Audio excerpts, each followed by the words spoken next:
Elle a seulement 25 ans et elle a sauvé les emplois de ses anciens collaborateurs. Ezine Gunness a lancé Allure à Elbeuf, une nouvelle société après la liquidation de Manudor en 2022.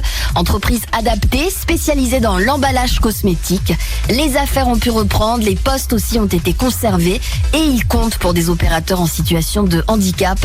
Elle veut mettre avant tout en avant le travail de ces personnes. Aujourd'hui, nous, Allure, on travaille avec des groupes prestigieux de la cosmétique, de la pharmaceutique. On travaille avec des filiales internationales.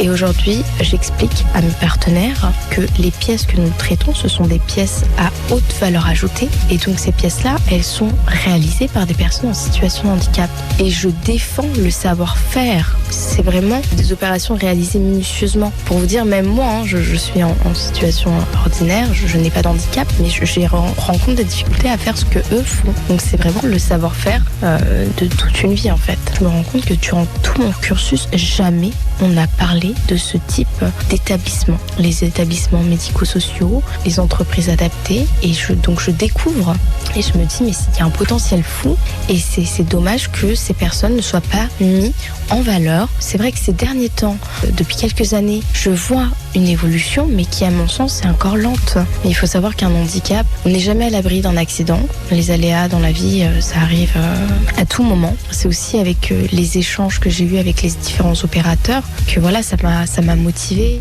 Ensemble, ils sont repartis de zéro. Elle veut aussi revaloriser le travail de ces personnes. Main dans la main, on a tout repris. Ça a été très très dur. Mais aujourd'hui, ça a porté ses fruits puisqu'aujourd'hui, Allure est une entreprise florissante. Notre objectif est d'embaucher des personnes en situation de handicap, mais aussi de les faire évoluer, de les monter en compétences. C'est vrai que souvent, face à une personne en situation de handicap, on va donc la mettre dans une entreprise adaptée, mais peut-être que cette personne a un parcours qui est différent. Peut-être que cette personne elle ne se voit tout simplement pas en tant qu'opérateur de production, mais peut-être en tant que contrôleur qualité ou bien responsable. Le but, c'est de revaloriser le statut de travailleur en situation de handicap.